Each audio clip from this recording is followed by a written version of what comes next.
That's how I knew something was wrong. Not the sympathetic looks from the lawyer.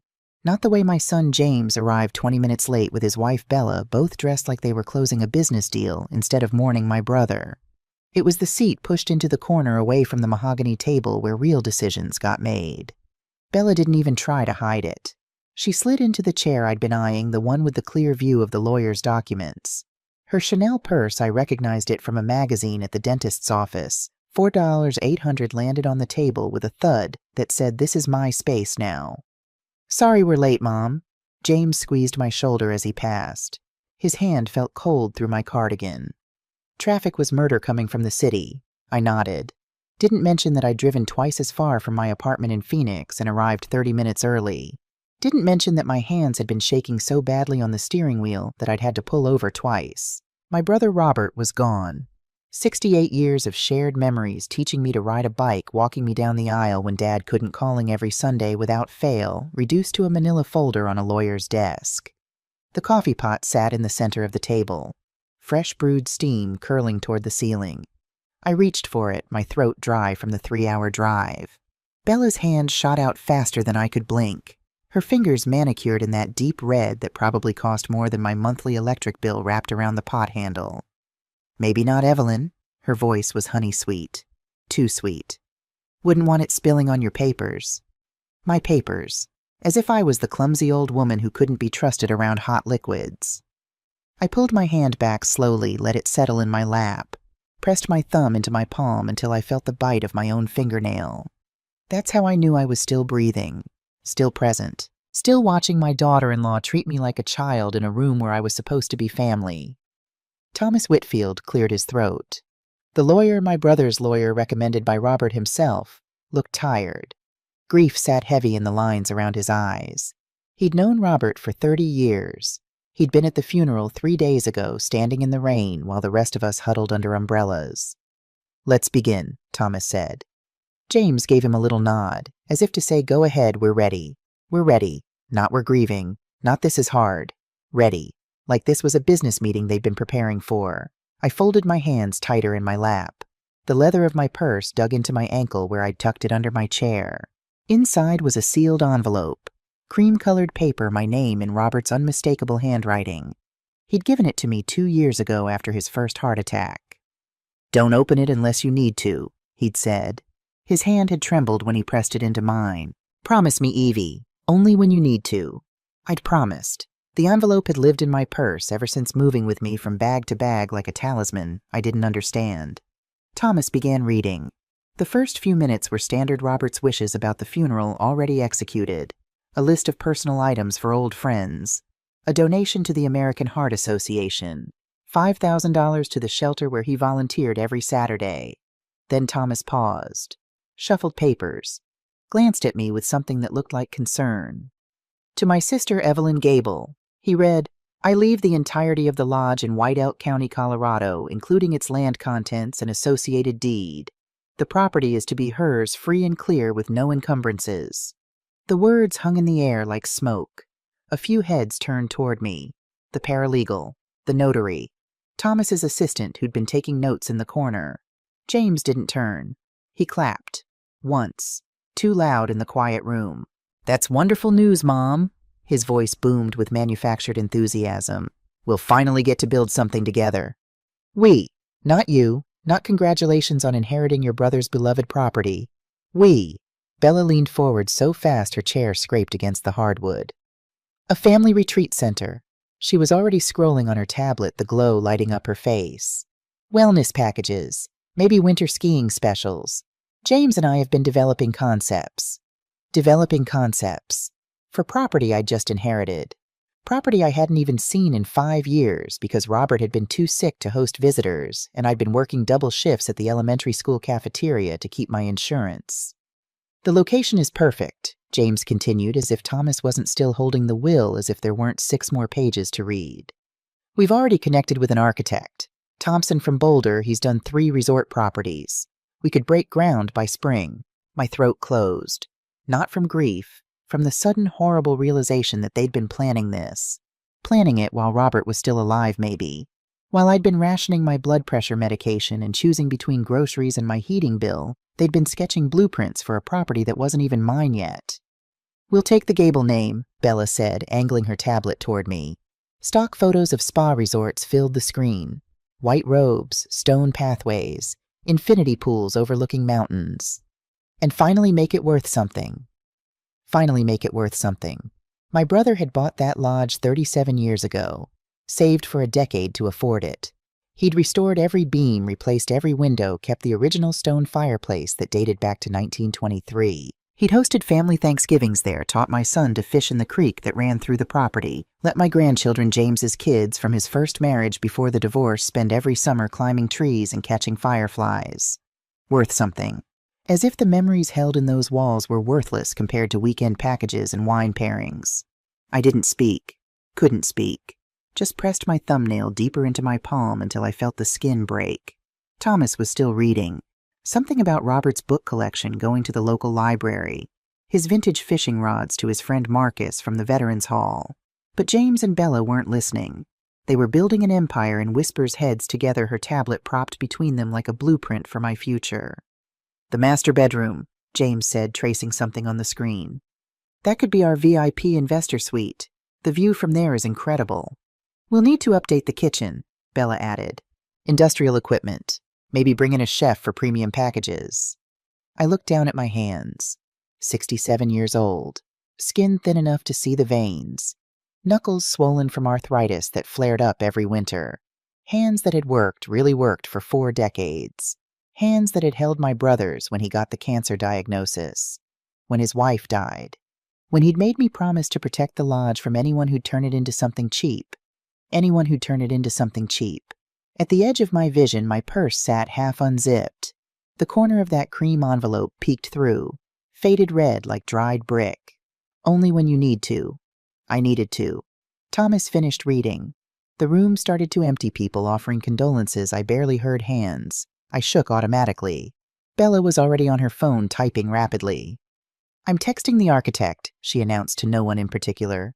"We should get the survey done before winter." James touched my arm. "Mom, I know this is overwhelming, but don't worry, I'll handle everything. You just enjoy the view. Relax. You've earned it. You've earned it." Like I was being put out to pasture. Like the lodge was a retirement gift instead of an inheritance. Like my role was to sit in a rocking chair and smile while they demolished everything Robert had built. I stood, smoothed the front of my coat, thrift store find, 3 years old, missing a button I'd replaced with one that almost matched. "I'd like some time. Alone, to process." "Of course," James said quickly. Too quickly. "Take all the time you need. Bella and I will start preliminary planning. Just logistics. We won't do anything major without talking to you. Without talking to you. Not without your permission. Not without your approval. Talking to me. Like I was being consulted. Informed. Not like I was the owner. I left the office before they could see my hands shaking. Before I could say something I'd regret. Before the anger burning in my chest could escape as tears they'd mistake for grief. In my car doors locked, I pulled out the envelope. My name in Robert's handwriting blurred as my eyes filled. "Only when you need to." I opened it. I left Phoenix at dawn, the envelope's contents spread across my passenger seat. A flash drive, a handwritten letter, and a business card for Thomas Whitfield with a phone number circled 3 times in red ink. The letter was simple. Classic Robert, no wasted words. Just the truth laid bare, Evie. If you're reading this, I'm gone, and James has shown you who he really is. 3 years ago, he came to me asking for $400,000.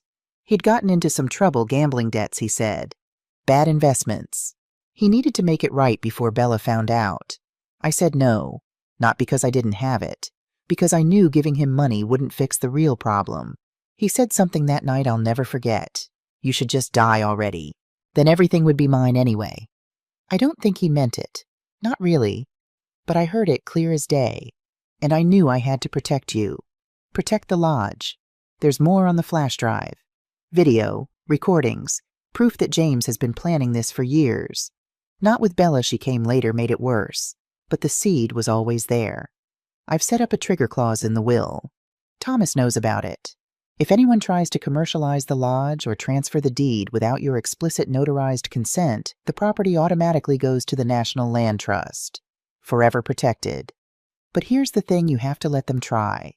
Let them plan. Let them reveal themselves. Only then will the clause activate, and only then will you see James clearly enough to make the choice I know you'll have to make. I love you. Be strong. Robert, I'd pulled over at a rest stop somewhere in New Mexico. Sat in the parking lot for an hour engine off reading the letter until I'd memorized every word. My son, my baby boy who'd held my hand crossing streets, who'd cried when his goldfish died, who'd called me every Mother's Day until he met Bella 5 years ago. 400,000 in gambling debts. You should just die already. I plugged the flash drive into my laptop. The one luxury I'd allowed myself refurbished 200 at Best Buy so I could video chat with my grandkids before James's divorce made those calls stop happening. The first video was dated 3 years ago. Robert's home office. Late evening, judging by the darkness outside his window. James sat across from him. Younger, more hair, but that same expression I'd seen in the lawyer's office, confident, entitled, like the world owed him something. I'm not asking for charity, Uncle Robert. I'm asking for an investment. A bridge loan. For gambling debts. Robert's voice was steady, sad. That's not an investment, James. That's enabling. I'll pay you back, with interest. I just need, what you need is help. Professional help. There are programs. I don't need a program. I need 400,000. The video continued. 15 minutes of James pleading, reasoning, then finally threatening.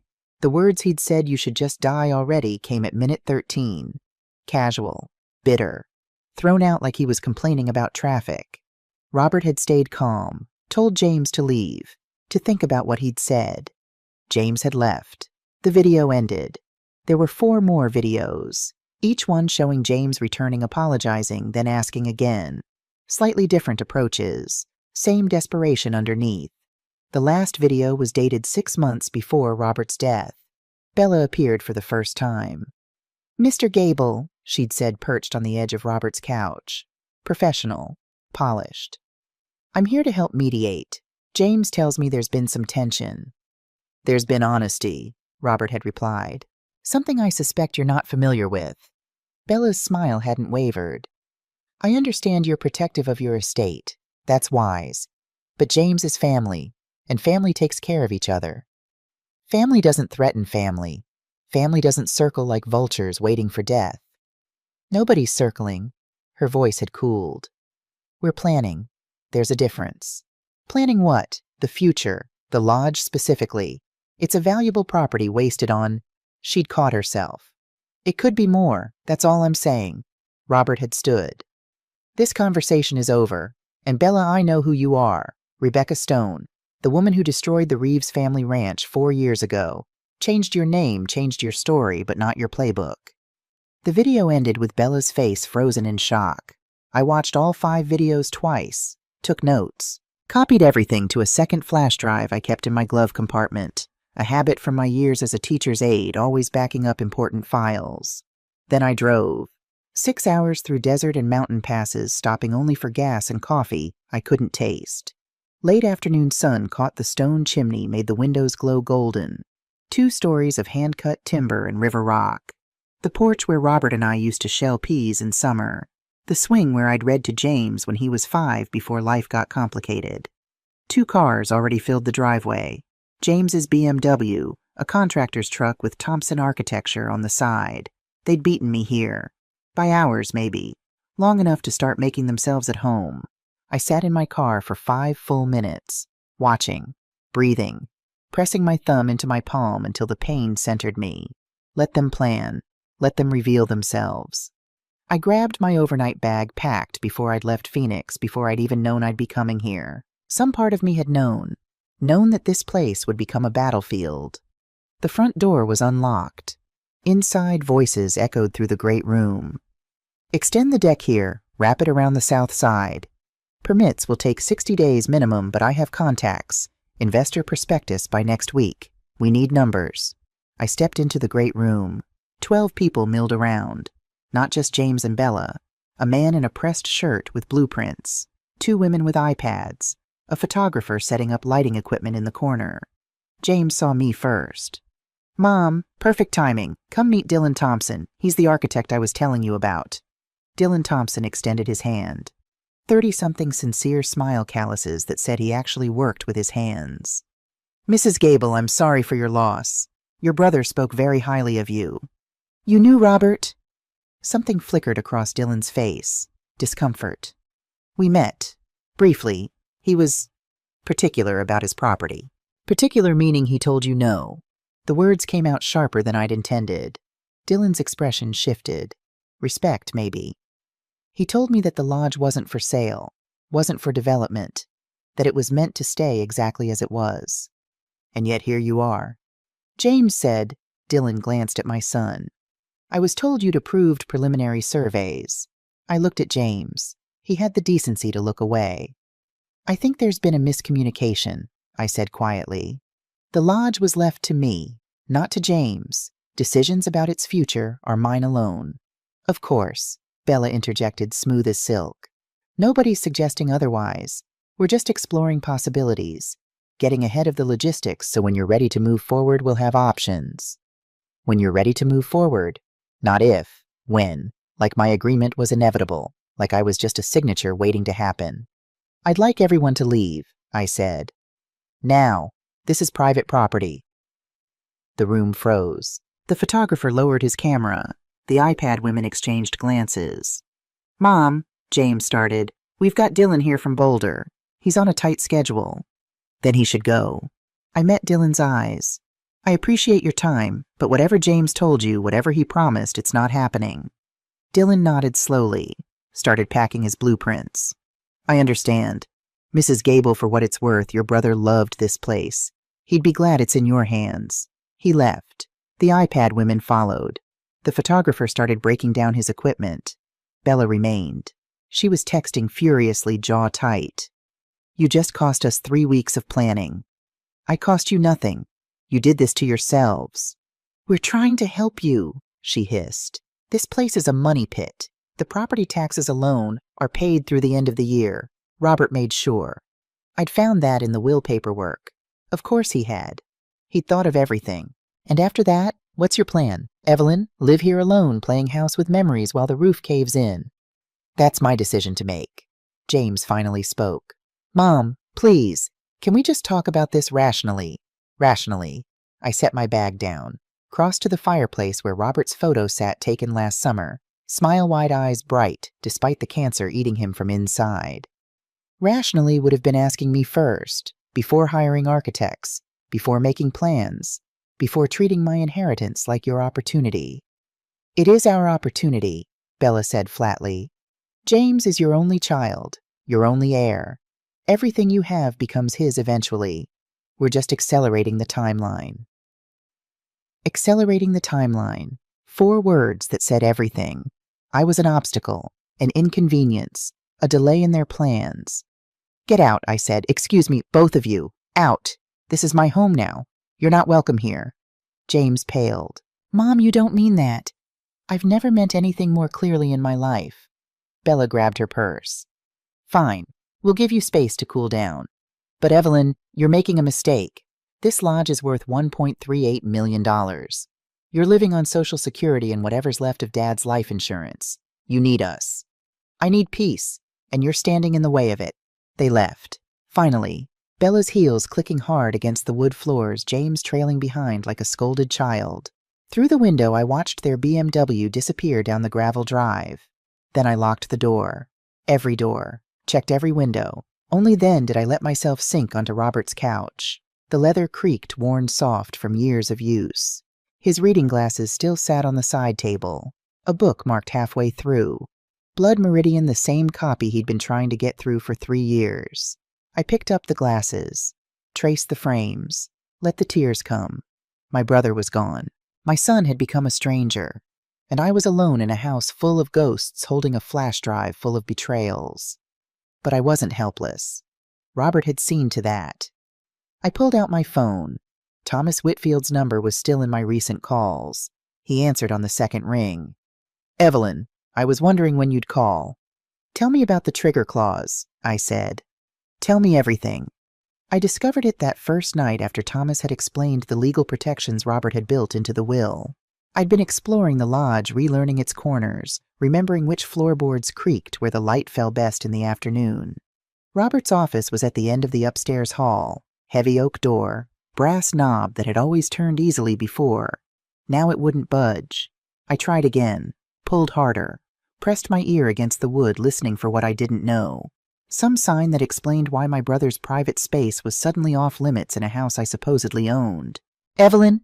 James's voice floated up from downstairs. I jerked back from the door. He wasn't supposed to be here. I'd told them to leave. Told them, "Mom, where are you?" I descended the stairs slowly, found James in the kitchen making coffee like he owned the place. Bella was nowhere in sight. "What are you doing here?" "Checking on you." He looked earnest, concerned, the son I remembered from before. "I felt bad about earlier, about how we handled things." "You mean about planning to commercialize my property without asking?" "Yeah, that." He ran a hand through his hair gesture I recognized had seen him do since he was a teenager struggling with homework. "We got ahead of ourselves. I got ahead of myself." I waited. Didn't help him. Didn't offer forgiveness he hadn't earned. "The thing is," he continued, "I owe some people money. Bad investments. I thought if I could get this resort thing going, I could fix everything. Make it right." "How much?" "What? How much do you owe?" James looked away. "That's not important." "How much, James?" $350,000. The number fell like a stone. "Maybe more with interest." My blood went cold. "Gambling." His silence was answer enough. "Jesus, James." I sank into a chair. "Your uncle tried to help you. 3 years ago. You told him to die." "He told you." James's face went white. "He promised he wouldn't." "He's dead, James. The promise died with him." "I didn't mean it. You have to know that. I was desperate. I said something stupid." "You said something true." I stood. "You wanted him dead so you could inherit, so you could fix your mistakes with his money." "No. Mom, no. I wanted help. I was drowning. And now you're dragging me down with you." "That's not—" He stopped, started again. "Bella has investors. Real ones. If we can just get the lodge converted, we'll make enough to pay everything back, with profit. You'd be set for life." "I don't want to be set. I want to be free. Free to live here alone. You can't maintain this place on your own. The heating system is 30 years old. The roof needs work. The septic is fine. Robert maintained everything, kept records. I'd found those too in the file cabinet by the water heater. Receipts and warranties and professional assessments. My brother had been thorough. James slumped against the counter. "I don't have time, Mom. The people I owe, they're not patient. If I don't have something solid by next month, they're going to—" He stopped. "Going to what?" "Nothing. Forget it." "James." I crossed to him, put my hand on his arm, felt him trembling. "What are you involved in?" "Nothing I can't fix. If you just sign the deed over. Temporarily. We'll set up a trust, put it in your name, but give me power of attorney to handle the business side." I stepped back. "No." "Mom." "No. I'm not signing anything. You don't understand what's at stake. I understand that you're desperate. I understand that you've made choices that put you in danger. But I won't sacrifice your uncle's legacy to bail you out." James's face hardened. The earnest concern vanished, replaced by something colder. "This isn't over." "Yes, James, it is." He left without another word. Didn't slam the door, didn't yell, just walked out with the quiet determination of someone who hadn't given up. I waited until his car disappeared. Then I went back upstairs to the locked office door. In the bathroom, I found a bobby pin in my old cosmetic bag. Robert's late wife had taught me how to pick simple locks when we'd gotten locked out of the garage one Thanksgiving. "Every woman should know how to get past a locked door," she'd said with a wink. The lock was old, simple. It took me 3 tries and 5 minutes of fumbling, but it clicked open. Inside the office looked untouched. Robert's desk, his computer, filing cabinets lined against one wall, and a small safe hidden behind a framed photo of our parents. The safe had a keypad. I tried Robert's birthday, our mother's birthday, the date he'd bought the lodge. Nothing. Then I remembered. The date our mother died. 1952. The safe clicked open. Inside was a folder. thick, filled with papers, photos, printouts of emails. And another letter, this one addressed simply, "When you find this. Evie, you found the safe. Good. That means you're ready to know everything. The office was locked because James has a key. I gave it to him years ago before I knew what he'd become. He's been in here. Not recently, I changed the safe code last year. But he knows there are documents here, things I've been gathering. In this folder you'll find photos of James at casinos in Vegas, Atlantic City, and Reno. Time-stamped, some as recent as 6 months ago. Loan agreements with very dangerous people, Sharks Evie, the kind who don't just ruin credit scores. Emails between James and Bella going back 4 years. Planning to get the lodge converted, flip it for profit. Background on Bella, real name Rebecca Stone. She's done this before. Married into families' identified assets, convinced her husbands to liquidate, then disappeared with the money. 4 times that I could find. Probably more. I hired a private investigator. Cost me $15,000 I didn't tell you about. Worth every penny. Here's what you need to know. James didn't choose Bella randomly. She chose him. Found him at a casino, targeted him specifically because he's my nephew. Because she researched our family and saw the lodge. James is a victim as much as he's a perpetrator. She's been manipulating him from the start. But and this is important, he's still responsible for his choices. He chose to gamble, chose to lie, chose to threaten me. The trigger clause in the will is your protection. As long as you don't sign anything, as long as you don't agree to commercialize or transfer the property, it stays yours. The moment anyone tries to force you, tries to file fraudulent paperwork, tries to claim ownership, they don't have the lodge automatically transfers to the National Land Trust. Forever protected. Forever safe. But Evie, you have to let them try. You have to let them show themselves fully. Only then will the clause activate. Only then will you see clearly enough to decide what to do about James. I love you. Be smarter than they think you are. Robert, I read the letter 3 times. Then I opened the folder. The photos were damning. James at roulette tables, poker rooms, slot machines. His face flushed, desperate, chasing losses. The loan documents were worse. $350,000 borrowed from someone named David Sterling. Interest rate 15% compounding monthly. Penalty clause for late payment to be determined by lender. The emails between James and Bella made my stomach turn. From Bella to James. The old man won't last another year. The doctors give him 6 months tops. Once he's gone, you inherit, we convert the property, and we're free. Just keep him happy. Keep him thinking you care. From James to Bella. What if he leaves it to Mom instead? From Bella to James. Then we work through her. She trusts you. She'll sign whatever you put in front of her. Women her age don't understand legal documents anyway. The dates were 2 years old, long before Robert's final decline. They'd been planning this while he was still healthy, still hoping. I photographed every page with my phone, copied everything to my laptop, backed it up to the cloud to my flash drive to an external hard drive I found in Robert's desk drawer. Then I put everything back exactly as I'd found it. Closed the safe, locked the office door. Downstairs I made tea, sat at the kitchen table, watched the sun set through the western windows, painting the mountains purple and gold. My phone buzzed. Text from James' mom. I'm sorry about earlier. Can we try again? Dinner tomorrow. I didn't respond. Another text came 5 minutes later, from a number I didn't recognize. Mrs. Gable, this is Dylan Thompson, the architect. I wanted to reach out personally. Your son contacted me 3 months ago about the lodge. He told me you were elderly, declining mentally, and that he had power of attorney. I believed him. I should have verified. I'm sorry. If you need someone to testify about what he claimed, I'm willing. Here's my direct number. I saved the contact. Typed back, thank you. I may take you up on that. His response came immediately. I've seen this before. Adult children taking advantage. It's more common than people think.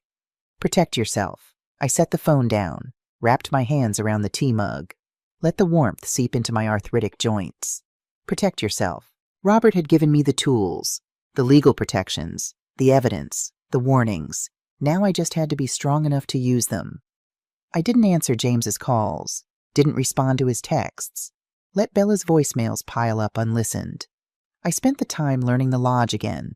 Every room, every closet, every hiding place from childhood games of hide and seek.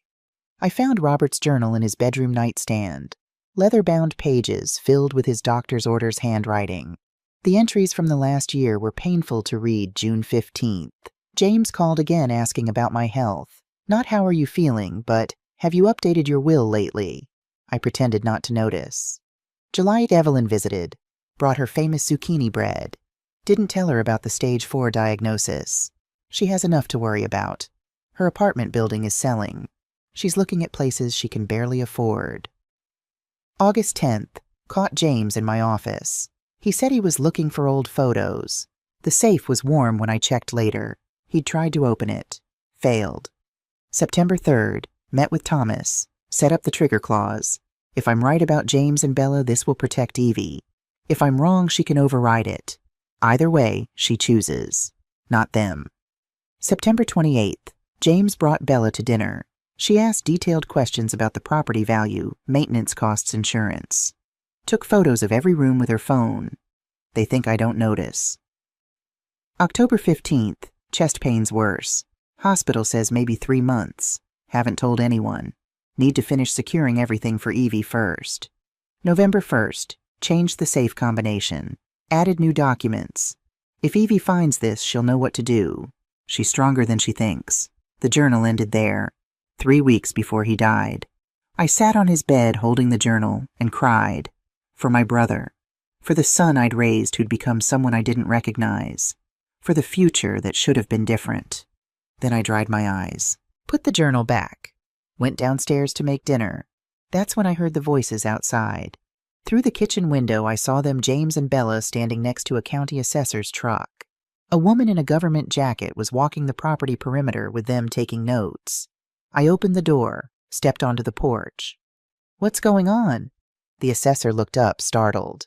James smiled that too bright smile that meant he was caught. Mom, hi, this is Linda from the county assessor's office. Just doing a routine evaluation for the property records. Routine? I repeated. Linda looked between us, clearly sensing the tension. Ma'am, are you the property owner? I am. Then I apologize. I was told the owner had requested this assessment for potential rezoning. I requested no such thing. James jumped in. I must have miscommunicated, Linda. Sorry for the confusion. We can reschedule. No need to reschedule, I said, because there will be no rezoning, no assessment, no changes to this property whatsoever. Linda nodded, closing her notebook. Understood. Mr. Gable, please don't contact our office again without written permission from the legal owner. She shot James a look that suggested this wasn't the first time she'd dealt with this situation. After she left, I turned to James and Bella. You tried to have it rezoned without telling me. We were being proactive, Bella said. The current zoning is residential. To build a resort, we need commercial zoning. It's a 6-month process. I don't care if it's a 6-year process. You don't get to make decisions about my property. Technically, Bella said, her voice going cold, the property taxes are due in 60 days. $14,000. Where exactly are you planning to get that money? My stomach dropped. I'd seen the property tax bill in Robert's files. He'd paid a year in advance, but that was 14 months ago. The next payment was coming due. $14,000. More than I had in savings. More than I could earn in 6 months on Social Security. Bella saw my expression and smiled. We're offering to cover it, as an investment, in exchange for power of attorney to manage the property's commercial development. You retain ownership. We handle everything else. And my brother's clause. What clause? But her eyes gave her away. She knew. The trigger clause. That makes the lodge revert to the National Land Trust if anyone tries to commercialize it. James and Bella exchanged glances. Quick. Worried. We talked to a lawyer, James said finally. There are ways around it. Legal challenges, grandfather clauses, get off my property. Mom, get out. They left, but Bella's words echoed in my head. Where exactly are you planning to get $14,000? I didn't know, but I had 60 days to figure it out. That night I called Thomas Whitfield again. The property tax, I said. If I can't pay it, the county can't seize the property, he interrupted.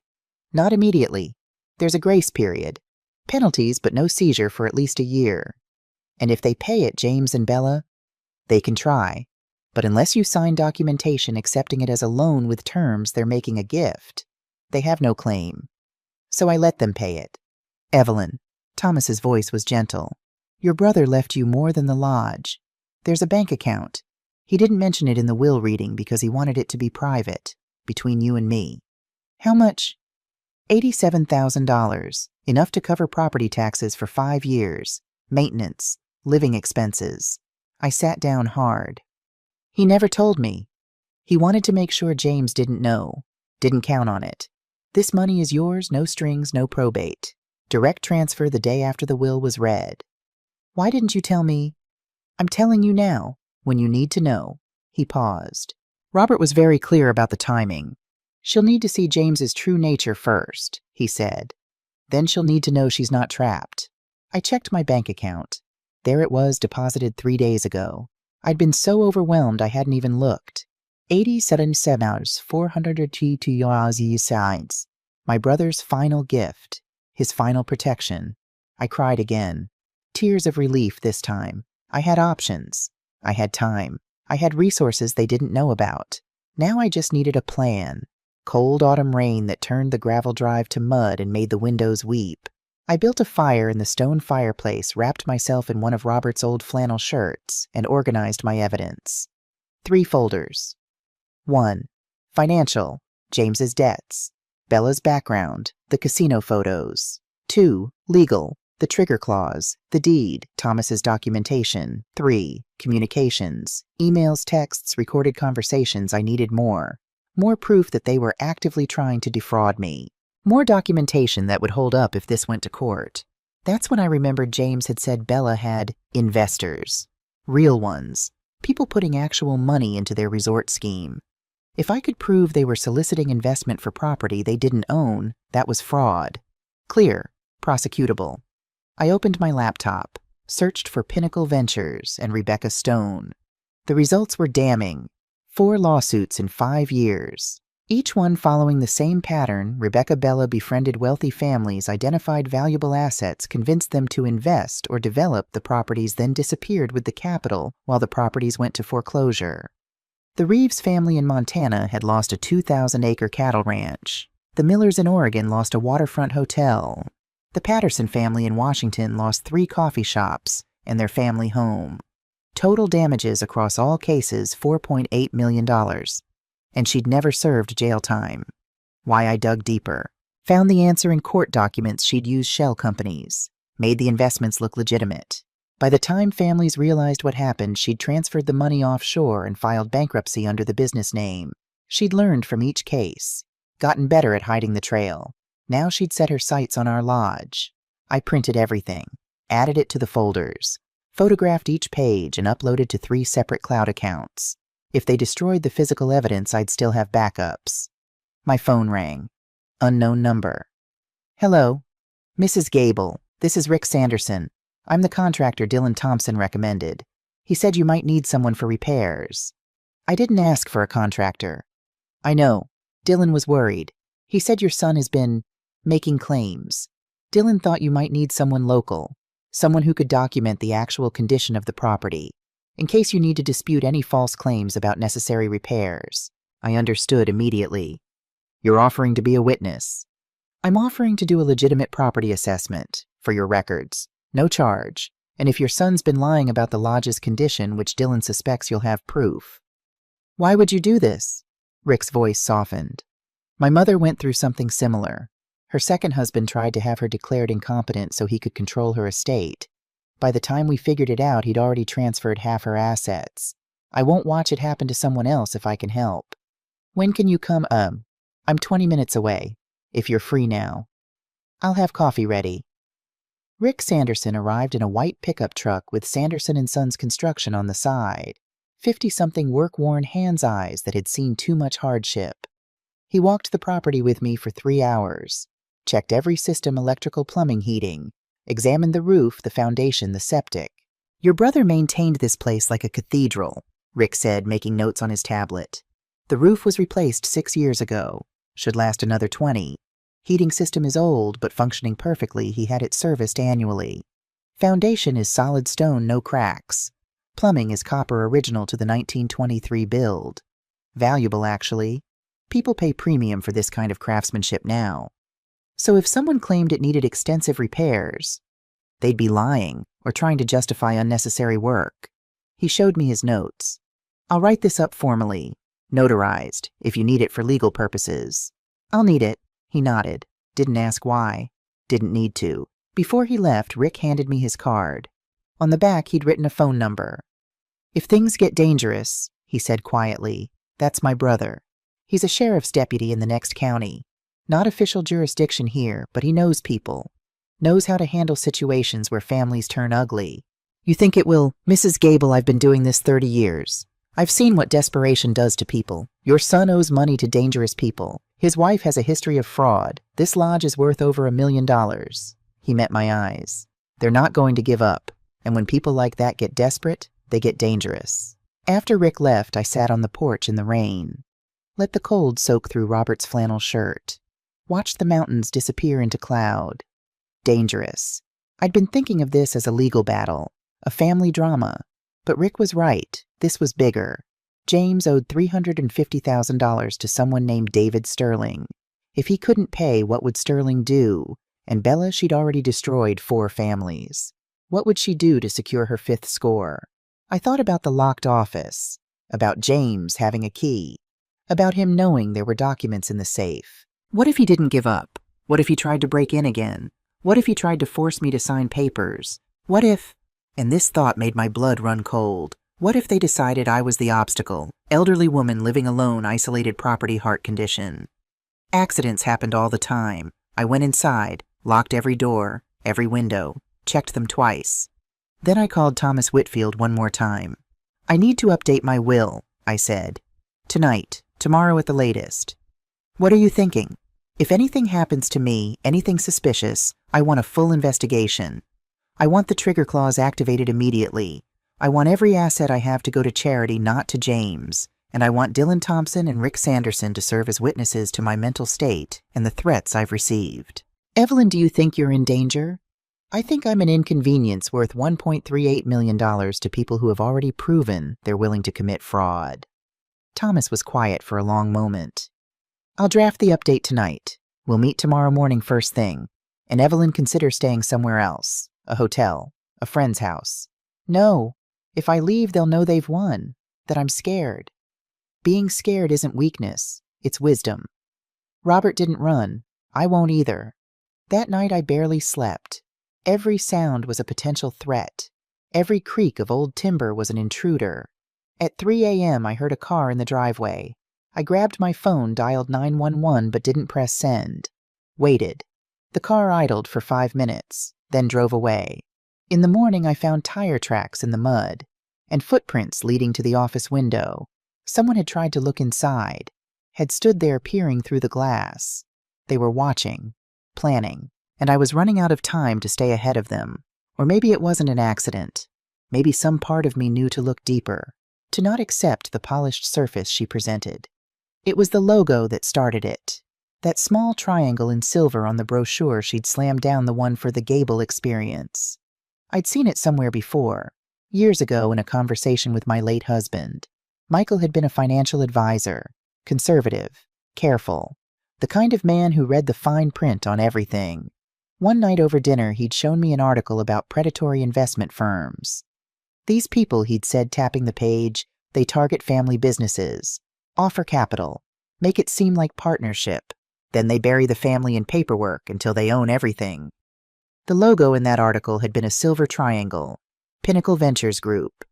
I sat at Robert's desk at 4 a.m., unable to sleep after finding those footprints. My laptop glowed in the darkness as I searched. Pinnacle Ventures had an official website. Clean, professional. Testimonials from satisfied clients. Photos of successful properties. But a deeper search revealed the cracks. Lawsuits, 4 of them, filed in different states over the past 7 years. I clicked on the first case. Reeves v. Pinnacle Ventures, LLC, Montana District Court, 2019. The Reeves family had owned a cattle ranch outside Billings. 2,000 acres, 3 generations, debt-free, until Rebecca Stone came into their lives.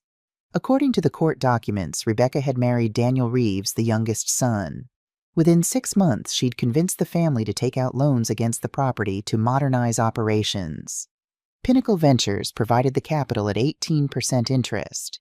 When the Reeves couldn't make payments, Pinnacle foreclosed. The family lost everything. The ranch sold at auction for $2.1 million. Pinnacle bought it through a shell company. Rebecca disappeared 2 weeks before the foreclosure, divorced Daniel by email, claimed she'd known nothing about the business arrangements. The lawsuit went nowhere. Rebecca had covered her tracks too well. I pulled up the other cases. Miller family in Oregon Waterfront Hotel, Patterson family in Washington coffee shop chain and family home, Thompson family in Idaho commercial real estate. Same pattern every time. Rebecca married in, identified valuable assets, convinced families to leverage those assets for development capital from Pinnacle, then vanished when everything collapsed. $4.8 million in total damages, and now she was married to my son targeting our lodge. But here's what made my hands shake as I read. In each case, there were warning signs before the collapse. Suspicious accidents. A fire at the Miller Hotel that destroyed financial records. A car accident that injured Patterson's father right before he was supposed to meet with lawyers. Thompson's mother had a fall that left her hospitalized during crucial negotiations. Nothing provable, nothing prosecutable. But a pattern. Elderly woman living alone, isolated property. I took screenshots of everything, sent copies to 3 different email accounts, printed the most damaging pages and added them to my folders. Then I did something I hadn't planned. I searched for David Sterling, the man James owed $350,000. What I found made my blood run cold. He was Pinnacle Ventures, CEO and primary shareholder, which meant Bella hadn't just found James randomly at a casino. She'd been working for Sterling. This had been planned from the beginning. Find the mark, create the debt, offer the solution, take the asset. My son was a pawn in a game I was only beginning to understand. The sun was rising when I finally closed my laptop. Gray light filtered through the pine trees, making the mountains look like watercolor paintings. Beautiful and unreal. I made coffee, strong and black, sat at the kitchen table and tried to organize my thoughts. James was desperate. Bella was a con artist. David Sterling was the puppet master. But why this property, specifically Colorado, had hundreds of lodges, thousands of properties worth more than ours? I opened Robert's journal again, flipped to the entries from 8 years ago. April 3rd, 2017. That man showed up again. David Sterling. Calls himself a developer. Wants to buy the lodge for some resort company. Offered $900K. I said no. He wasn't happy. April 17th, 2017. Sterling came back. Offered 1.2 million. When I refused, he said I was sitting on wasted potential. Got aggressive. I called the sheriff. May 2nd, 2017. Sterling sent lawyers. They found an old mining claim from 1891 that supposedly gives him mineral rights to my land. Complete fabrication. I reported him to the state attorney general. June 15th, 2017. Sterling arrested for fraud. Not my case. Something else. He blamed me. Said I'd cost him everything. Threatened me in front of witnesses. Got 2 more years added to his sentence. I sat back, pieces clicking together. Sterling had served time because of Robert. Now Sterling was using James and Bella to get revenge and profit at the same time. This wasn't just about money. It was personal, which made it more dangerous. I looked through the window first. A man I didn't recognize. 50-something expensive suit, 2 other men flanking him like bodyguards. I didn't open the door. Can I help you? Mrs. Gable, I'm David Sterling. I believe we need to talk. My heart hammered. I have nothing to say to you. I think you do.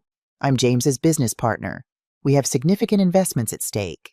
James has no authority to make business arrangements involving my property. Sterling smiled. It didn't reach his eyes. Perhaps we're talking past each other. May I come in just for a moment? I promise I'm not here to cause trouble. Everything in me screamed to refuse, but I needed to see him. Needed to understand what James was really dealing with. I opened the door 6 inches, kept the chain lock engaged. Sterling's smile widened. Smart woman. Your brother was smart too. Stubborn but smart. What do you want, Mom? To make you an offer. A generous one. $1.8 million for the lodge.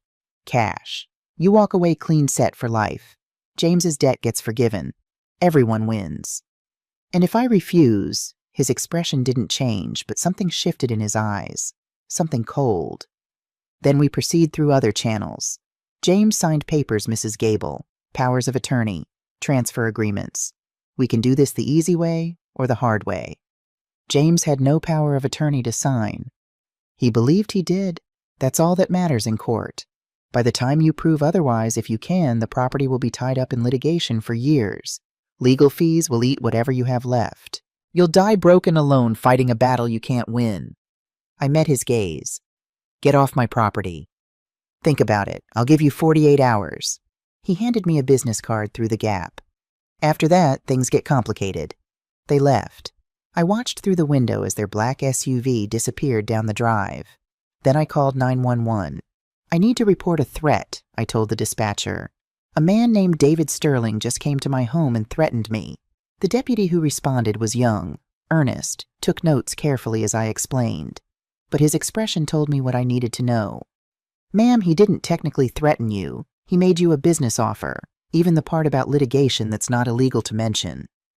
He said things would get complicated if I refused. That's vague, not specific enough for a restraining order. The deputy looked genuinely sorry. My advice, don't meet with him alone. Get a lawyer. Document everything. After he left, I sat on the porch, watched the mountains, tried to calm the shaking in my hands. They were escalating.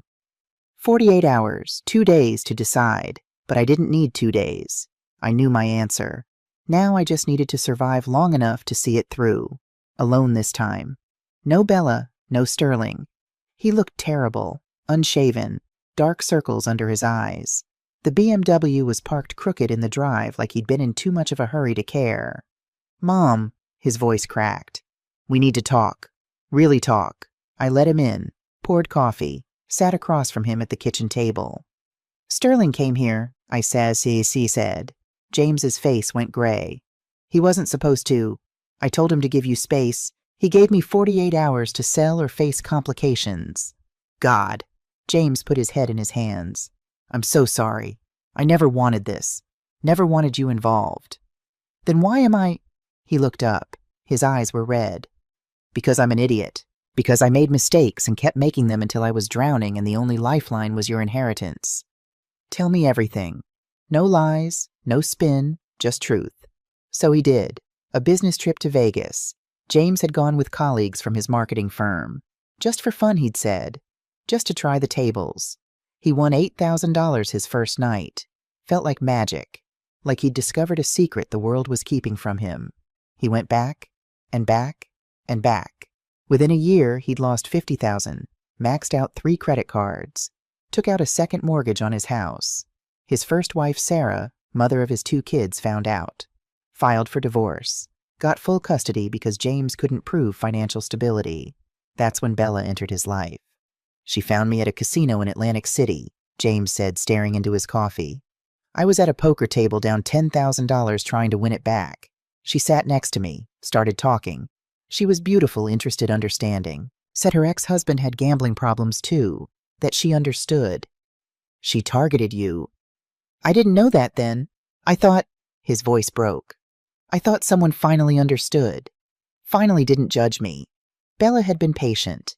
Dated him for 6 months before mentioning Pinnacle Ventures. Introduced him to Sterling as a friend who could help.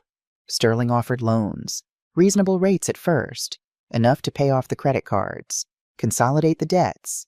But the rates weren't fixed. They ballooned. Compounded.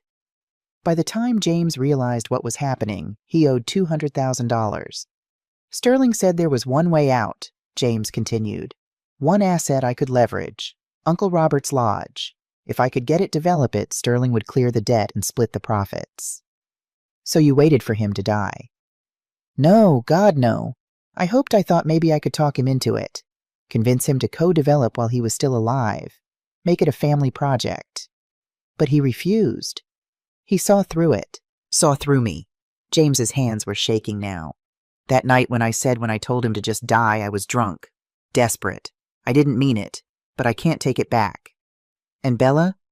She pushed, kept pushing, said we were running out of time, that Sterling was getting impatient, that if I didn't deliver, he'd... James stopped. He'd what, he'd hurt you, to motivate me. The words fell like stones between us. That's why I've been so aggressive, James said rapidly.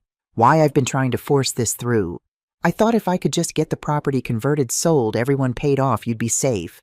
We'd all be safe. James, you can't negotiate with people like Sterling. You can't appease them. I know that now, but what choice do I have if I don't deliver? He looked at me. Really looked at me.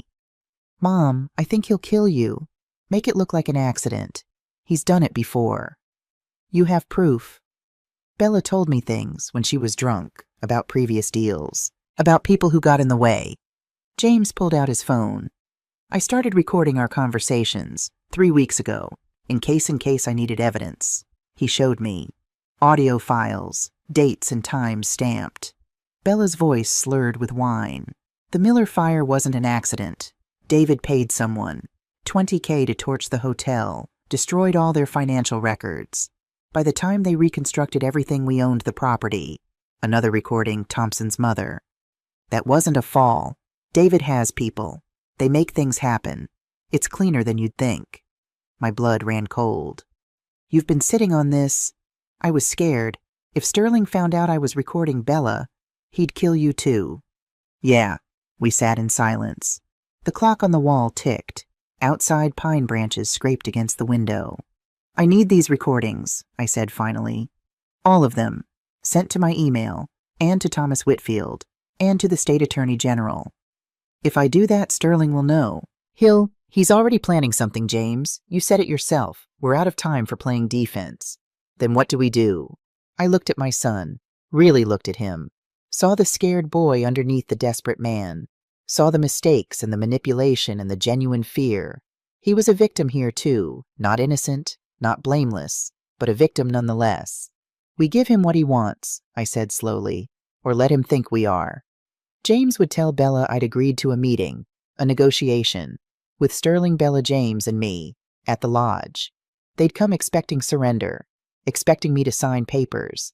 Instead, they'd walk into evidence, recording devices, witnesses, everything documented. They'll never agree to witnesses, James said. They won't know about them.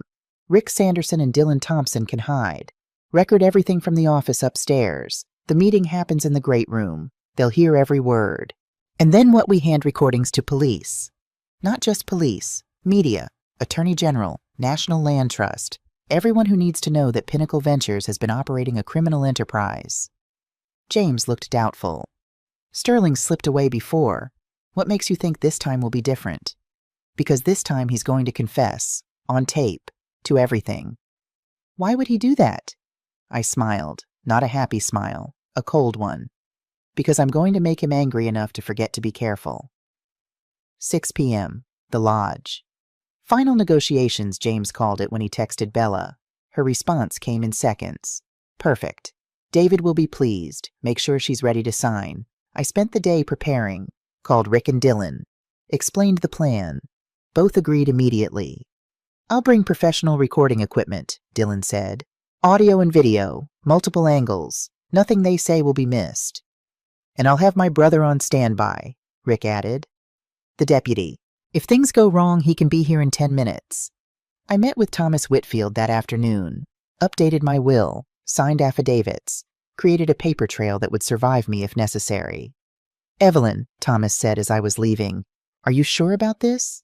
These are dangerous people. I'm sure. My brother protected me. Now I need to protect what he left behind.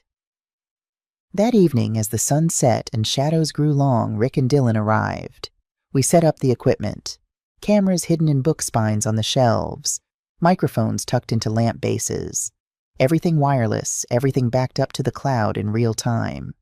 If they find the equipment, Dylan started. They won't look. People like Sterling are overconfident. They'll assume a woman my age is too naive to think of this. At 5:45, Rick and Dylan went upstairs. Settled into the office with the door cracked. Monitors showing 4 different angles of the great room. I stood alone. Smoothed my cardigan, the same one I'd worn to the will reading. Pressed my thumb into my palm. Be strong. Be smart. At exactly 6 p.m., I heard cars in the drive. Here we go. Sterling first. Same expensive suit. Same cold smile. Behind him, Bella in designer everything. James bringing up the rear, looking like he might be sick. Mrs. Gable. Sterling extended his hand. I didn't take it. Thank you for agreeing to meet. I didn't agree, I'm listening. There's a difference. Fair enough. He sat without being invited. Bella sat next to him. James hovered near the door. Let's be direct. You've had 48 hours. I'm prepared to raise my offer to $2 million final offer. For a property worth $1.38 million generous. I'm factoring in your cooperation, your silence about certain misunderstandings. You mean the fraud, the extortion, the threats.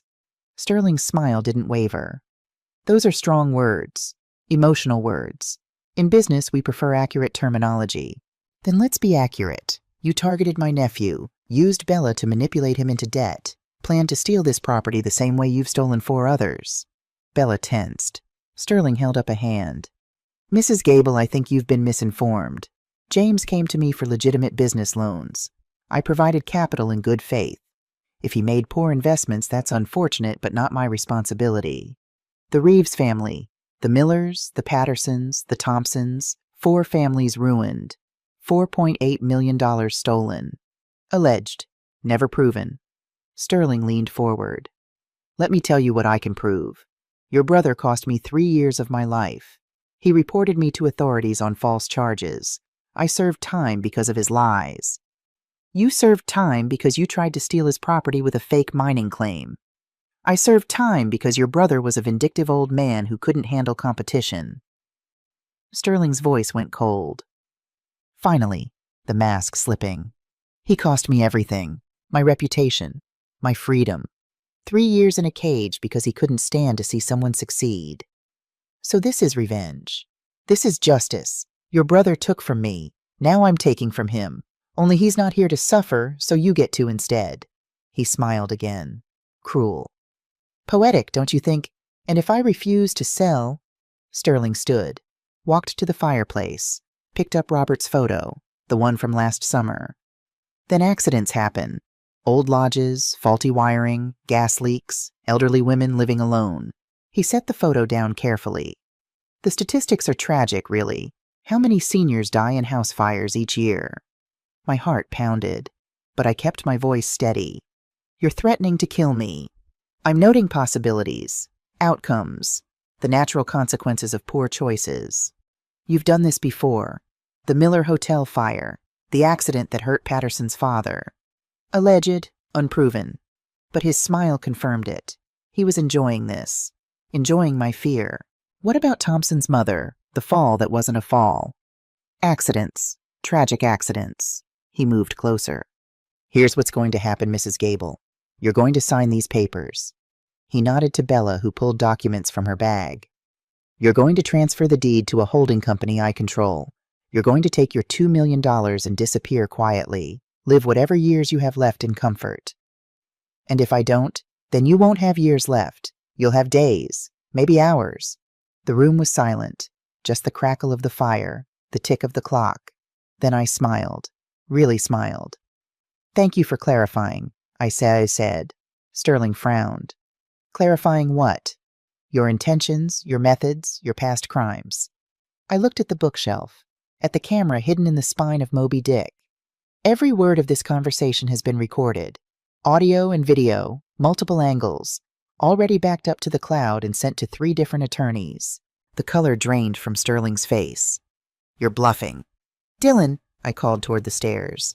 Rick, please come down. Footsteps on the stairs. Dylan appeared first, holding his phone screen showing the live feed. Rick followed with a professional video camera. Every threat, Dylan said calmly. Every confession, every admission, time-stamped and authenticated.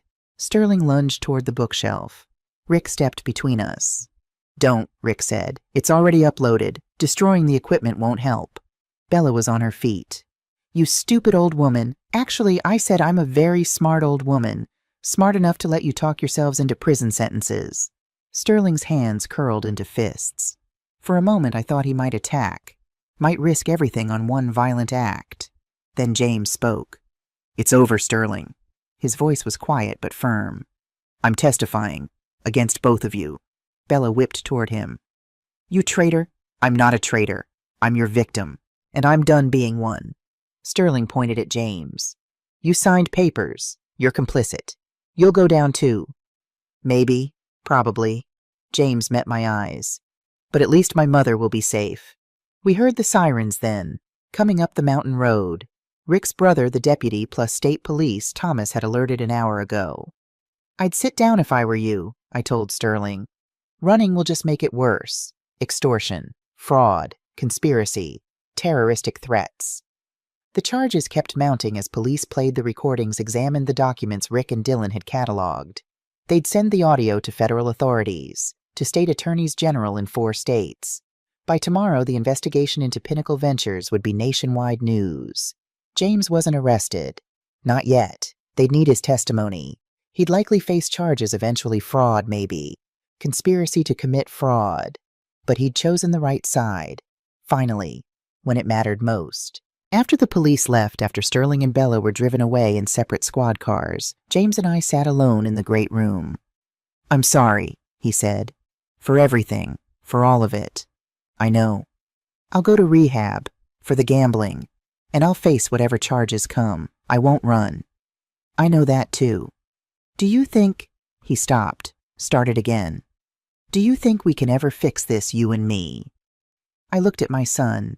Saw the damage. Saw the potential for healing. Saw the long road ahead.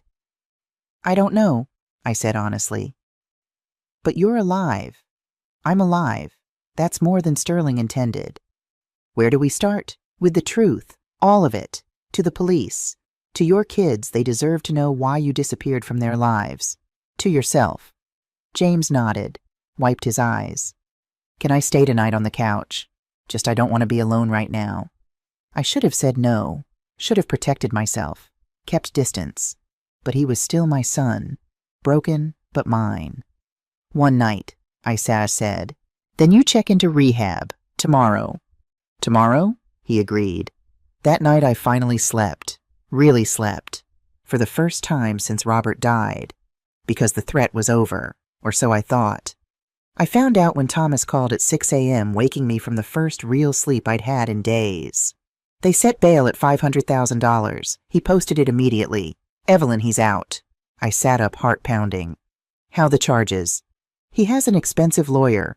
Argued he's not a flight risk. That the charges are based primarily on a recording that could be challenged as entrapment. Thomas's voice was tight with frustration. The judge bought it. He's out pending trial. What about the restraining order? It's in place. He can't come within 500 feet of you or the property. But Evelyn men like Sterling don't always respect legal boundaries. I looked at James, still asleep on the couch. His face peaceful for the first time in days. He'd talked until midnight about the gambling, the debts, the lies he'd told himself. Then he'd cried. Really cried. And I'd held him like I used to when he was small and the world felt too big. What do? I asked Thomas. Come stay with me and my wife, just for a few days, until the arraignment. No, that's giving him power. Letting him chase me from my own home. Then let me hire private security. With what money, Thomas? I can't afford bodyguards. He was quiet. Then, Robert's account. There's enough. That money is for property taxes, maintenance. You can't spend it if you're dead. His voice softened. Please, let me at least hire someone for the nights. Someone to watch the property while you sleep. I wanted to refuse, to be brave and independent. But I thought about Sterling's face when he'd threatened me, the cold certainty in his eyes. Okay, I said, but just nights. During the day I'm fine. Retired sheriff's deputy, 62. Kind eyes that had seen too much darkness. He arrived that evening at 6 p.m. carrying a thermos of coffee and a paperback. Mrs. Gable. He shook my hand. I'll be outside in my truck. Motion sensors on all the doors and windows. Anyone comes near the property, I'll know. You need me, press this. He handed me a small button. Emergency alert. Go straight to my phone and 911. Thank you. Rick Sanderson told me what you're dealing with. Men like Sterling. He shook his head. They don't take losing well. You did good standing up to him. But be careful. The most dangerous time is right after they've been caught. That night I tried to sleep. Failed. Every sound was a potential threat. Every creak of settling timber was an intruder. At 2 a.m. my phone buzzed. Text from an unknown number. You think you won? You didn't. This isn't over. I showed Marcus in the morning. He photographed it, sent it to the police. Violation of the restraining order, he said. But they'll say they can't prove Sterling sent it. Burner phone, untraceable. So he can just keep threatening me?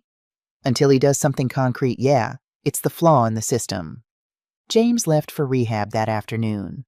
A facility in Montana, 30 days, minimum 60 recommended. He'd hugged me before he left. Held on longer than necessary. I'll make this right, Mom. I promise. Just make yourself right. That's all I need. After he drove away, the lodge felt emptier than it had since Robert died. Just me and Marcus's truck in the driveway. And the waiting. Always the waiting. Marcus woke me at 1:47 a.m. pounding on the door. Mrs. Gable, get up, someone's trying to break into the office. I grabbed my phone and the emergency button. Followed Marcus upstairs. The office door was ajar. Someone had picked the lock cleanly professionally, but they'd triggered the motion sensor Marcus had installed. Inside the safe stood open. Empty. They knew the combination, I whispered. Marcus checked the room. Windows still locked from inside. They came through the house, which means they had a key. James's key. The one Robert had given him years ago. But James was in rehab. Checked in yesterday. No way to get here. Unless he'd given someone else the key before he left. I called the facility. Asked to speak to James. The night counselor was apologetic but firm. I'm sorry, Mrs. Gable. Patients aren't allowed phone contact for the first 72 hours. It's part of the detox protocol. This is an emergency. Everyone says that, ma'am. The rule exists for a reason. He'll be able to call you on Sunday. I hung up. Looked at Marcus. Could Sterling have made a copy of James's key before? Possibly. But how would he know the safe combination? That's when I remembered. The videos Robert had recorded. The ones of James asking for money. James had been in this office. Had seen Robert open the safe. Could have memorized the combination. And James had been sharing everything with Bella for months. She told him, I said. Bella knew the combination from James. She told Sterling. We called the police. They came, took statements, photographed the open safe. Problem is, the deputy said nothing's actually missing. You said yourself the important documents were removed days ago. Without stolen property, we can't prove attempted burglary, just trespassing. He violated the restraining order. If we can prove it was Sterling, not some random burglar. The deputy looked genuinely sorry. I'll file the report, but Mrs. Gable, legally speaking, our hands are tied until he does something we can definitively prove. After they left, Marcus and I sat in the kitchen. Dawn was breaking. Neither of us had slept. He's escalating, Marcus said, testing boundaries, seeing what he can get away with. What do I do? You leave, today. Go somewhere he can't find you. I can't run forever. You can run until the trial, until he's convicted and locked up. And if he's not convicted, if his expensive lawyers get him off. I shook my head. Then I've lost anyway, given up my home, given him the power. Marcus was quiet for a long moment. Then, there might be another way. What way? Give him what he wants, or make him think you are. But Marcus laid it out logically. Sterling wanted the lodge, wanted revenge on Robert through me, wanted to win. So we let him think he's winning, Marcus said. We leak information, make him believe you're ready to settle, ready to sell.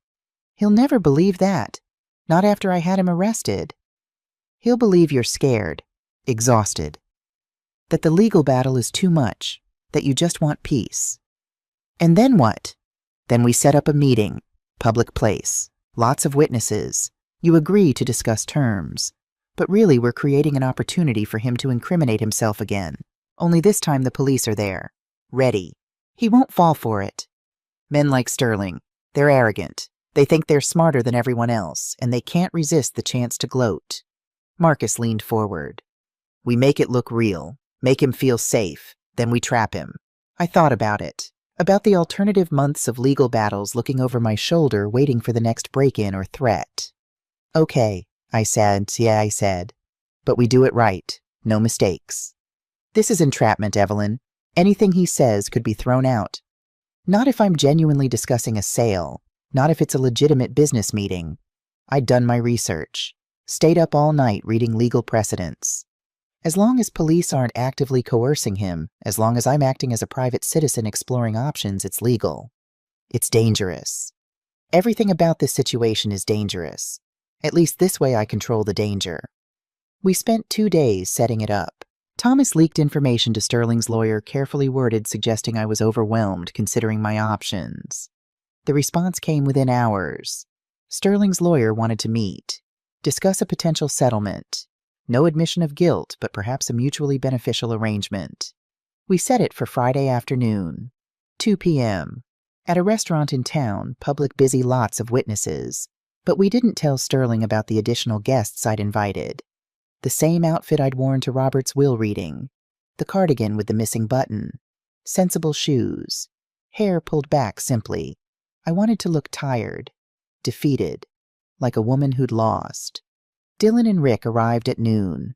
They'd be at the restaurant early, seated at separate tables, recording everything. Marcus would be outside, watching. And in the parking lot in an unmarked car would be Detective Sarah Chen from the State Police Fraud Division. She'd been investigating Pinnacle Ventures for months. Our case had given her the opening she needed. "I can't intervene unless he actively threatens you," she told me during our planning session. "But I'll be close, and I'll be recording. If he incriminates himself, if he says anything that connects him to the previous frauds, I can move." At 1:30, Thomas drove me to the restaurant. The Elk Ridge Cafe, Robert's favorite. Home-style cooking, red vinyl booths, waitresses who called everyone honey. We got there early, took a corner booth with clear sight lines. Rick was 2 tables over, newspaper open. Dylan sat at the counter nursing coffee. At 1:58, Sterling arrived. He looked confident. Expensive suit. Smiled at the hostess. Shook Thomas's hand like they were old friends. "Mrs. Gable." He sat across from me. "I'm glad you've reconsidered." "I haven't reconsidered anything. I'm listening, that's all." "Fair enough." He ordered coffee, waited until the waitress left. "Let's speak plainly. You're tired. This legal battle is costing you money you don't have. The property is costing you money. You're alone, scared, and ready for it to be over." Accurate so far. "My offer stands. $2 million. You sign the deed over drop all charges, sign an NDA about our previous misunderstandings. You walk away with enough money to live comfortably for the rest of your life." "And if I refuse," Sterling smiled, sipped his coffee. "Then we proceed legally. My lawyers will challenge the restraining order, challenge the validity of your recordings, drag this out for years. You'll die buried in paperwork and legal fees." "You're threatening me again." "I'm stating facts. Business facts." He leaned forward. "Evelyn, may I call you Evelyn? You're not built for this fight. You're a retired cafeteria worker living on Social Security. I'm a businessman with unlimited resources. This ends one way. The only question is how much you suffer first." Thomas started to speak. I put a hand on his arm. "What about the other families?" I asked. "The Reeves, the Millers, the Pattersons, the Thompsons. Do they get settlements too? Compensation for what you stole?" Sterling's expression didn't change. "I don't know what you're talking about." "The families Bella defrauded while working for you. The families you've been targeting for years. Bella acted alone. Any illegal activity was hers, not mine. I'm a legitimate businessman who made loans in good faith. And the fire at the Miller Hotel, the accident that hurt Patterson's father. Tragic coincidences. Nothing more. You admitted to them, on tape, in my living room." Sterling laughed, actually laughed. "That recording, my lawyers will have it thrown out. You'll see. Entrapment. Emotional duress. Inadmissible." "What about Bella's recordings, the ones James made where she admits you ordered the fire that you've made people disappear before?" His smile finally faltered. "What recordings? The ones James sent to the FBI 2 days ago. Hours of Bella talking about your operations, your methods, your past crimes." Sterling's face went pale. "You're lying." "Am I call your lawyer?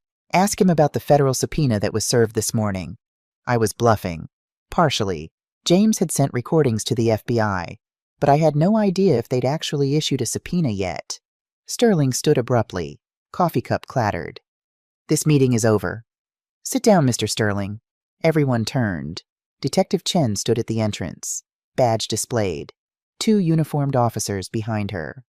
"What is this?" Sterling demanded. "This is you being served with a federal arrest warrant." Chen walked forward calmly.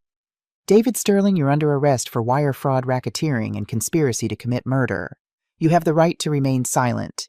Sterling tried to run, made it 3 steps before the officers grabbed him. They cuffed him right there in front of a restaurant full of witnesses. As they led him out, he looked back at me, pure hatred in his eyes. "This isn't over," he hissed. "Yes, I said first wave the media. Sterling's arrest made national news. Multi-million-dollar con artist finally caught.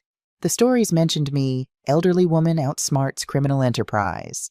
I hated the attention, but Thomas said it was good. Public awareness means public pressure. The prosecutors can't go easy on him now." Second wave, the other families. I got calls from the Reeves, the Millers, the Pattersons, crying, thanking me, asking if there was hope now for restitution. "There's hope," I told each of them. "Real hope." Third wave, Bella's arrest. She'd been out on bail, too. But James's recordings combined with Sterling's arrest gave prosecutors enough to charge her with conspiracy to commit murder. No bail this time, and fourth wave, James. "Mom?" His voice was different, clearer, steadier. "I heard about Sterling, about everything." "How are you?" I asked. "Sober. 30 days tomorrow. He paused. "It's harder than I expected, but I'm doing it." "I'm proud of you." "Don't be. Not yet. I need to earn that." He took a breath. The prosecutor called. "They want me to testify. Against both of them. Sterling and Bella." "Will you?" "Yes. I'm scared of what it means. What could happen to me legally? But I'll do it. It's the right thing." "It is." "And Mom, I've been thinking. About Sarah. About the kids. His first wife. His children, Emma 10 and Mason 8. I hadn't seen them in 3 years. I want to make amends. Try to rebuild. But I don't know if she'll even talk to me. I can reach out to her, if you want." "Would you?" "Of course." After we hung up, I cried. Not from sadness, from something else. Something that felt like hope. She was hesitant at first. Guarded. She'd been hurt badly by James's gambling and lies. "I don't know if I can trust him again," she said. "I'm not asking you to trust him. I'm asking if you'd let him try to earn it back. Slowly. With therapy. With proof." "The kids ask about him. Emma especially. She doesn't understand why her dad disappeared." "Then let him try to explain. When he's ready. When he's been sober 90 days. 6 months. However long it takes." I paused. "Sarah, I know he hurt you. Hurt them. But people can change, if they want it badly enough. Do you think he wants it?" "I think he's finally ready to try. We talked for an hour. About James. About the kids. About the lodge." "I saw the news," Sarah said. "What you did. Standing up to those people. You're braver than I ever was. You left a man who was destroying himself and protected your children. That's the definition of brave." Before we hung up, Sarah said, "If James stays sober, if he does the work, really does it, I'll bring the kids to visit. Maybe Thanksgiving." "Really?" "Maybe. No promises. But maybe." It was more than I'd hoped for. Sterling's lawyers tried everything motions to dismiss challenges to evidence delays. But the federal prosecutor was relentless. "We've got him on 17 counts, she told me during one of our meetings. Fraud, racketeering, witness tampering, conspiracy. The recordings you made are just part of it. We've been building this case for years." "Years?" "Sterling's been on our radar since 2018, but he was careful, too careful, until you handed us everything we needed." The trial started in March. I attended every day, sat in the gallery with Thomas on one side, Marcus on the other. James testified on day 3. He looked different, thinner, clearer-eyed present in a way I hadn't seen in years. He told the truth, all of it. His gambling, his debts, how Bella had manipulated him, how Sterling had threatened me. "I take full responsibility for my choices," James said under oath, "but I won't protect the people who exploited my weakness to commit crimes." The jury watched him closely. I couldn't tell if they believed him. if they saw him as victim or accomplice. Bella testified too, tried to paint herself as innocent, a dutiful wife who knew nothing. But James's recordings destroyed her defense, her own words slurred with wine admitting to fraud and violence. The verdict came on a Tuesday, after 3 days of deliberation. Guilty, on all counts, for both of them. Sterling got 25 years. Bella got 18. Neither would be eligible for parole for at least a decade. Fraud, conspiracy, lesser charges because he'd cooperated, because he'd testified, because the judge believed he was genuinely trying to change. 18 months, minimum security, eligible for work release after 9 months. "It's fair," James said when I visited him before he reported. "It's what I deserve. What will you do after work? Rebuild. Maybe try to be a father again. If Sarah will let me." "She will, I think. If you prove you mean it." "I do mean it, Mom. I swear I do." We hugged. I held him like I used to when he was small. "I love you," I said. "Even when I'm angry. Even when I'm disappointed. I love you." "I love you too." Snow melted. Creeks ran high. Wildflowers erupted across the meadow behind the lodge. I spent my days slowly bringing the lodge back to life. Not as a resort. As something better. Dylan helped me draw up plans. Rick handled the construction. Thomas navigated the legal requirements. We converted the lodge into a retreat center. Not commercial. Nonprofit. The Robert Gable Memorial Sanctuary. The sign out front read, "A place of healing for families in crisis. Free retreats for families dealing with addiction, with fraud, with financial abuse, with the aftermath of crime. A place where parents and children could rebuild trust. Where healing could happen in the mountains Robert had loved." The National Land Trust agreed to the arrangement. The trigger clause allowed for nonprofit use. As long as no one profited, as long as the land stayed protected, they'd support it. We opened in June. Our first family, the Millers, who'd lost their hotel to Pinnacle Ventures, came for a week. They left with something they hadn't had in years, hope. I was in the kitchen preparing Robert's favorite recipe's sweet potato casserole herb stuffing apple pie when I heard the car. Through the window I saw them. Sarah's minivan. Emma and Mason tumbling out bundled in winter coats. And James released on work furlough for the holiday. Thinner, grayer, but smiling. Really smiling. Emma saw me first. "Grandma?" She ran. I met her on the porch. Swept her up even though my arms protested, even though my back complained. She felt solid and real and alive. "I missed you," she whispered into my neck. "I missed you too, sweetheart." Mason was more hesitant. 8 years old and already protective. He held Sarah's hand as they approached. "Hi, Grandma," he said carefully. "Hi, Mason, I'm so glad you came." James hung back, letting the kids have their moment. When our eyes met, I nodded. "Come here." He crossed the porch, stood uncertain. "Hi, Mom. Welcome home." We didn't hug, not yet. That would come with time, with proof, with trust rebuilt slowly and carefully.